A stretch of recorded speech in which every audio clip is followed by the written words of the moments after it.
Assalamualaikum warahmatullahi wabarakatuh. Perkenalkan nama saya Latika Putra Sugianto dengan NPM 2408101193. Assalamualaikum warahmatullahi wabarakatuh. Perkenalkan, nama saya Altafi Naider dengan NPM 8810150. Assalamualaikum warahmatullahi wabarakatuh. Perkenalkan nama saya Rangga Novalino Savitra dengan NPM 240810100353. Kesempatan kali ini kami dari kelompok 5 ingin menjelaskan tentang proyek yang telah kami buat, yaitu menghitung dataset menggunakan naive Bayes. Nah, mulai dari data raw, di mana ini datanya kita ambil dari sebuah jurnal yang digunakan untuk mendeteksi diabetes, yaitu Unoptimized Weight Naive Bayes Model for Early Detection of Diabetes. Nah, di sini dia mengutip sebuah data yang dia gunakan dengan gerakan ini, uji machine learning repository. Lalu kita telusuri dan kita mendapatkan datanya. Nah, untuk data raw-nya ini memiliki sebanyak 521 atau 520 dikarenakan ini. Nah, setelah itu kita mereduksi datanya menjadi 351 dan membagi kelasnya menjadi 50-50 atau 50-50 dengan jumlah kelasnya yaitu positif dan negatif seimbang, dikarenakan agar kita itu tidak jomplang salah satu. Nah, setelah kita reduksi datanya, kita disuruh untuk menghitung probabilitasnya.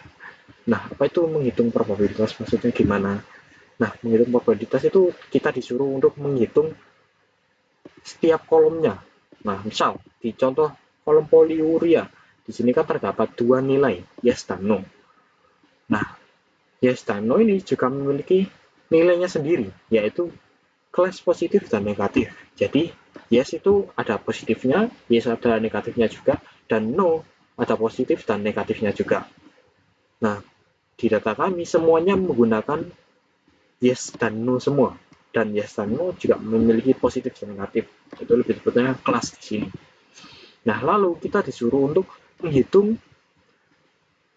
probabilitas setiap yes dan no, setiap yes dan berdasarkan kelasnya.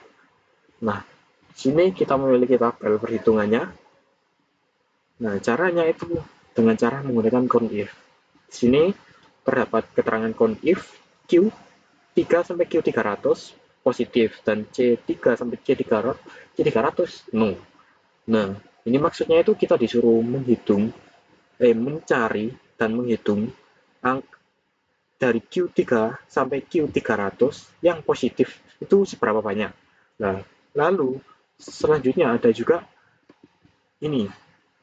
Jadi C3 dari C3 sampai C300 apakah ada yang no? Nah, berhubung sini kita gabungkan maka seberapa banyak yang positif no atau no positif. Nah, kita enter lalu hasilnya terdapat jumlah yaitu 33. Nah, begitupun dengan seterusnya kita mencari negatif no itu ada berapa di kolom poliuria. Nah, lalu yes negatif ada berapa, yes positif itu ada berapa, yes negatif ada berapa, dan seterusnya di atribut-atribut lainnya. Rumusnya sama juga, cuman ini menyesuaikan dengan tabelnya, yaitu kalau poliuria kan C. Nah, kalau polidipsia itu disebutnya dari memakai D sini. Nah, di sini kan D. Nah, oke. Setelah itu kita kan sudah mencari jumlah dari no positif, yaitu ada 33. Lalu kita menjadikannya sebagai acuan untuk menghitung akurasi. Bagaimana caranya? Nah, di sini bisa kita lihat setelah kita menghitung tadi, tinggal kita bagi saja dengan seberapa banyak jumlah positif di kelas ini. Nah, bisa kita lihat di sini juga sudah saya tampilkan atau sisipkan jumlah positif dan negatifnya. Setelah kita bagi tadi. Nah, tadi kan ini awalnya 175. Kenapa kok jadi 140? Karena ini kan kita membaginya 80 dan 20, maka di 80% total positif dan negatifnya itu adalah 140 dan 140. Nah, lalu lanjut. Ini rumusnya masih sama. Kita tinggal sesuaikan dengan class-nya. Nah, ketika class-nya negatif, kita ya bagi dengan negatif. Lalu ketika positif, yes positif, kita baginya dengan positif. Dan seterusnya hingga mendapatkan hasil yang kita inginkan. Lalu yang terakhir itu kita menghitung akurasi. Nah, apa sih akurasi itu maksudnya? Nah, di setiap kolom yang kita hitung tadi kan kita sudah mendefinisikan, sudah kita hitung ya. Lalu kita tinggal memasang ulang atau mengimplementasikan hasil probabilitas kita di setiap kolom. Jadi misal poliuria, di sini kan poliuria itu yes di data tesnya. Nah, kita duplikat data tesnya, lalu kita mencari perhitungan positif dan negatif. Ini kan yes, yes positif berarti, karena kan ini tabel positif. Maka kita hitung yes positif itu berapa berdasarkan probabilitas tadi. Nah, yes positif di sini 0,762 sekian. Nah, ternyata oke sesuai 2 0,7628 sekian. Lalu kita juga menghitung data negatifnya. Nih. Jadi semua di sini itu dikalikan dengan data negatif. Begitupun dengan ini. Ini juga dikalikan dengan class positif semuanya. Bukan dikalikan, didefinisikan, maaf. Nah, kenapa kok kita membuat dua tabel positif dan negatif? Kenapa kok langsung kita cari saja? Karena tidak bisa. Kita disuruh untuk menebak dari data yang kita training. Nah, untuk jawabannya itu ada di sini, teman-teman. Nah, ini adalah jawaban pasti dari kelas. Kita disuruh untuk menebak ini dengan data training kita. Apakah data training kita itu akurat atau tidak? Nah, lalu fungsi untuk kita membuat data negatif dan positif atau tabel data positif dan tabel data negatif itu untuk membandingkan dan untuk mencari hasil akhirnya. Nah, setelah kita menghitung semua probabilitas di setiap tabel ini, kita mengkalikan setiap barisnya. Misal ini, saya ambil contoh garis ini. Kita mengkalikan dengan rumus ini, tinggal AT dikali ini, dikali-kali sampai BG 4, yaitu BG 3 di sini lebih tepatnya. Nah, lalu yang terakhir itu kita dikalikan dengan seberapa banyak positif dengan value lainnya yang berada dalam kolom Q3 sampai Q300. Dikarenakan kelasnya cuma ada positif dan positif negatifnya itu sama. Jadi ini anggapannya 0,5 atau 50%. Ini merupakan 0,5 atau 50%. Maaf. Nah, ini. Nah, jadi kita hitung semua barisnya hingga sampai akhir sini. Lalu kita hitung juga hasil perhitungan negatifnya dari tabel ini. Nah, setelah itu kita membandingkan mana hasil yang lebih besar, maka dialah pemenangnya atau dia yang hasil yang akurat. Nah, misal ini positif BI3 dibanding BJ3, maka kalau misalnya lebih besar maka akan masuk positif, jika lebih kecil maka akan masuk negatif. Nah, di sini bisa kita lihat 0,00775 sekian dan ini 1,5. Loh, maksudnya apa kok 1,1 dan ini 0,1? Kan lebih besar ini. Tapi di sini ada, maaf, ini E07 yang berarti ini 1,1 ini angka di belakang koma. Jadi hasilnya itu 0,00000001. Begitupun dengan seterusnya di sini. Maka hasilnya itu positif dikarenakan BI ini lebih besar daripada ini. Karena ini lebih banyak angka di belakang komanya. Nah, lalu setelah itu kita bandingkan hasil tebakan kita dari hasil training, dari data training dengan kelas yang sudah tertebak dari data testingnya sendiri, yaitu ini tinggal kita copy saja di sini, lalu kita bandingkan, lalu kita hitung prediksinya dengan rumus seperti ini.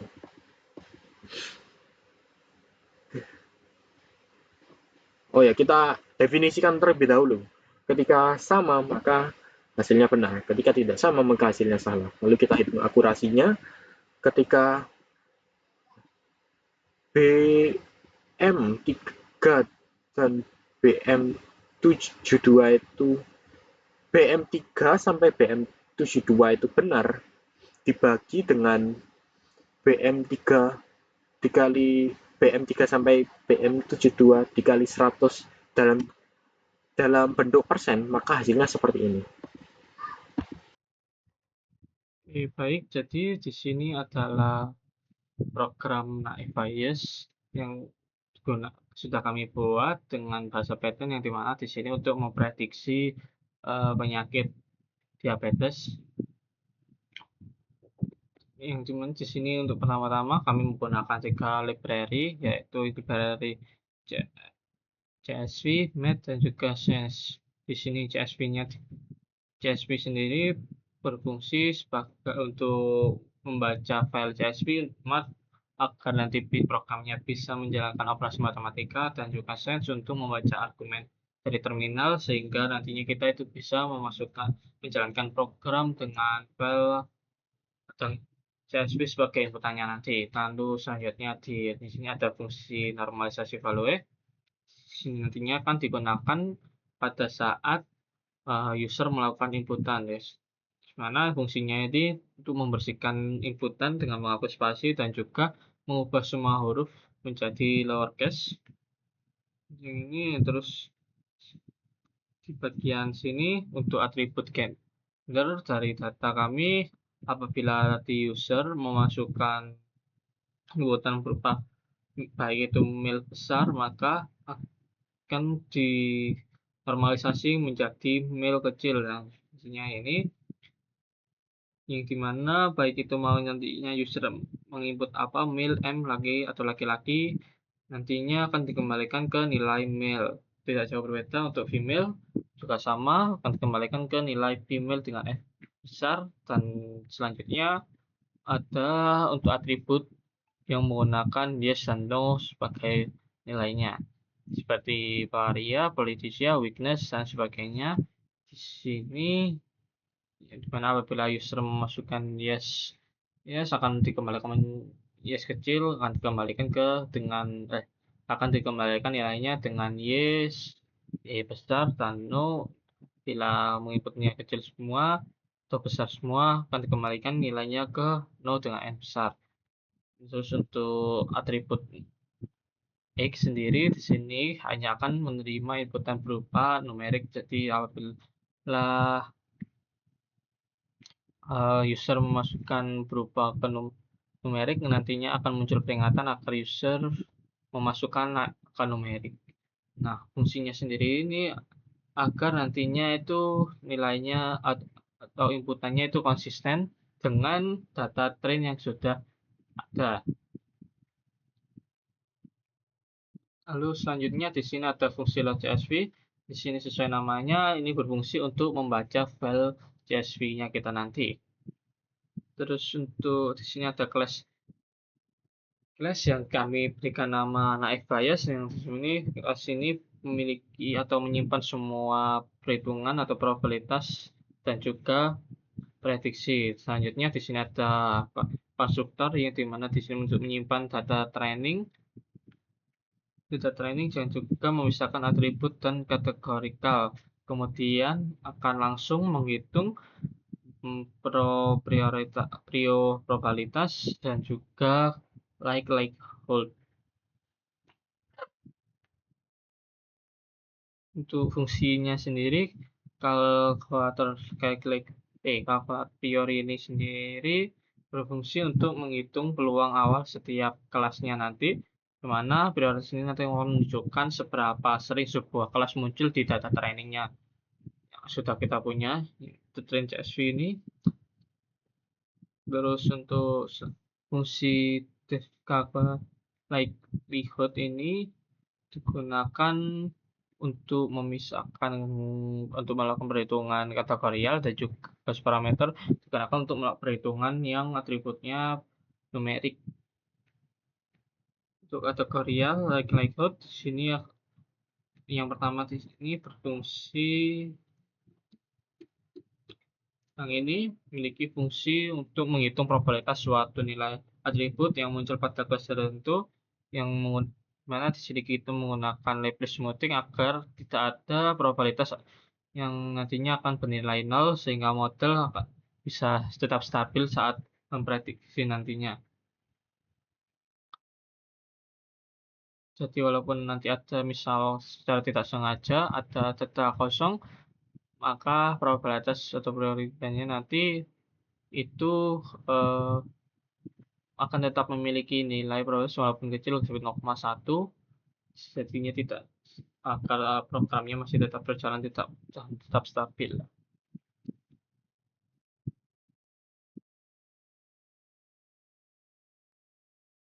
Lalu selanjutnya untuk atribut numerik params X ini sendiri dari sini sampai sini ini digunakan untuk usia yang dengan menggunakan distribusi Gaussian. Ini programnya akan menghitung rata-rata dan juga varian dari usia setiap kelas yang ada yang nantinya digunakan untuk menghitung probabilitas usia dari pasien baru dari inputan usernya nanti. Lalu untuk fungsi Gaussian ini untuk menghitung fungsinya untuk menghitung peluang nilai usia tertentu berdasarkan distribusi normalnya nanti. Terus selanjutnya prediksi ini adalah fungsi utama untuk pengambilan keputusan, di mana nantinya setiap kelas akan menghitung programnya nanti akan menghitung posterior probabilitas dengan menjumlahkan log priority dan likelihood numeric dan juga log likelihood categorical yang tadi. Yang dimana nanti kelas dengan nilai terbesar akan dipilih sebagai hasil dari prediksi. Selanjutnya ada fungsi test akurasi di sini untuk menghitung seberapa akurat program naib Bayes kami, di mana program ini hanya akan menghitung berapa besar, jadi misal ada 100 prediksi di data tes kami ini ada 100 data dan 80 ada 90 yang benar, maka dihitung akurasinya menjadi 90% akurasinya. Itu dengan fungsi ini. Lalu selanjutnya kita masuk ke fungsi min, di mana di sini fungsinya sendiri yang pertama untuk train file-nya akan mengambil argumen dari terminal dan juga setelah itu akan dari awal argumen utama seperti ini. Jadi saat memasukkan argumen train CSV maka akan disimpan ke train file, lalu selanjutnya akan dibaca dengan menggunakan fungsi load CSV untuk file CSV-nya dan akan disimpan ke train data. Selanjutnya akan membuat model dengan yang dimana hasil dari perhitungan naib Bayes dengan file train data. Lalu selanjutnya di sini apabila saat kita melakukan argumen atau input dan di terminal ini kita memasukkan terminal seperti tes CSV ini, maka baru akan menampilkan perhitungan akurasi dari program yang kita buat tadi dari fungsi def akurasi ini. Lalu selanjutnya untuk setelah selesai menampilkannya, nanti user akan diminta untuk memasukkan inputan data secara manual untuk mengetes apakah mereka kena head test atau tidak. Setelah itu nantinya hasil prediksinya atau hasil dari model prediksinya dari inputan user akan disimpan ke report prediksi dan akan ditampilkan hasil prediksinya. Kelas dari user, kelas dari apa namanya tuh, penyakit dari hasil prediksi user itu positif diabetes atau negatif diabetes atau tidak gitu. Jadi di sini saya akan mencoba untuk menjalankan program kami. Di sini untuk menjalankan program kami, kita harus menjalankan komen Python program eas.py train.csv test.csv. Mengapa? Karena untuk program eas.py ini kan untuk menjalankan program kita, lalu ada train.csv sama test.csv. Ini tujuannya sama kayak di Excel juga, kita harus ngelatih dulu baru bisa kita testing. Nah, itu juga sama kayak di Excel juga. Di sini juga sama, kita perlakukan sama gitu. Kita lakukan saja. Nah, di sini itu ditampilkan ada prior probability untuk positif dan juga negatif sama-sama 0,5. Lalu ada likelihood kategorikal. Jadi sini maksudnya adalah untuk gender ya, contoh ini kan ada female sama male. Nah, untuk male yang positif itu ada berapa, yang female positif itu ada berapa, lalu ada negatif male berapa, lalu ada negatif female-nya berapa. Jadi probabilitasnya itu dihitung di sini gitu ya. Dan itu sama juga untuk poliuria, polydipsia, setting weight loss dan yang lainnya. Oke, untuk contoh saja, untuk poliuria positif biasanya itu berapa, lalu untuk positif no-nya berapa, lalu untuk negatif biasanya berapa, dan negatif no-nya berapa gitu ya. Dan itu sama semua, itu berlaku semua untuk sampai obesity gitu ya. Dan angka-angka di sini itu mendekati bahkan sama gitu. Jadi ada beberapa yang mendekati, ada beberapa yang sama gitu. Jadi tidak 100% sama gitu, tidak ya, masih belum gitu. Jadi kita bandingkan saja di sini. Di sini untuk yang mendekati ya, kita contoh poliuria probabilitas no positif ya. Kita bandingkan sama probabilitas poliuria no positif. Di sini no positif untuk poliuria ini di program itu 0,2394. Kalau di Excel itu 0,2357. Ini salah satu contoh yang mendekati ya. Jadi kita enggak kayak sama dari Excelnya gitu, enggak. Tapi kita ada yang mendekati, tapi ada beberapa yang sama gitu. Seperti itu. Lalu di sini juga ditampilkan Gaussian parameternya untuk age, untuk umur, lalu ada akurasi sistemnya. Di sini akurasi sistem kita itu 85,71%. Di sini juga ada input data uji manual. Jadi di sini pengguna itu bisa masukin data gitu untuk dicek kalau datanya seperti ini apakah termasuk obesitas atau tidak gitu. Jadi prediksinya itu apa? Kita bakal tes ya dari data raw kita yang baris 328 dan juga baris 259. Jadi di sini kita nyoba untuk yang baris 259 dulu. Harusnya ini hasilnya adalah positif. Ya. Kita akan coba langsung di programnya ya. Oke, kita coba langsung untuk age-nya untuk 259 kita adalah umurnya 48. Lalu gendernya kita pakai F, poliurianya Y, N, N, Y, N. Di sini hasil 259 adalah positif gitu. Jadi sama seperti data raw kita tadi. Lalu kita coba lagi untuk data raw 328. Di sini hasilnya adalah negatif. Oke. Jadi kita akan coba langsung di program kita ya. Kita coba jalankan lagi. Di sini untuk umurnya itu tadi ada 50, itu 53, lalu gantinya male, lalu itu no, yes, no,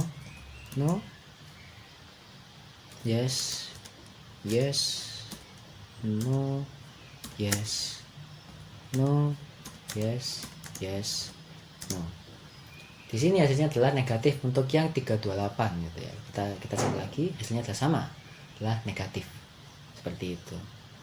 Oke, mungkin sekian presentasi dari kelompok kami. Kurang lebihnya mohon maaf. Saya akhiri. Wassalamualaikum warahmatullahi wabarakatuh.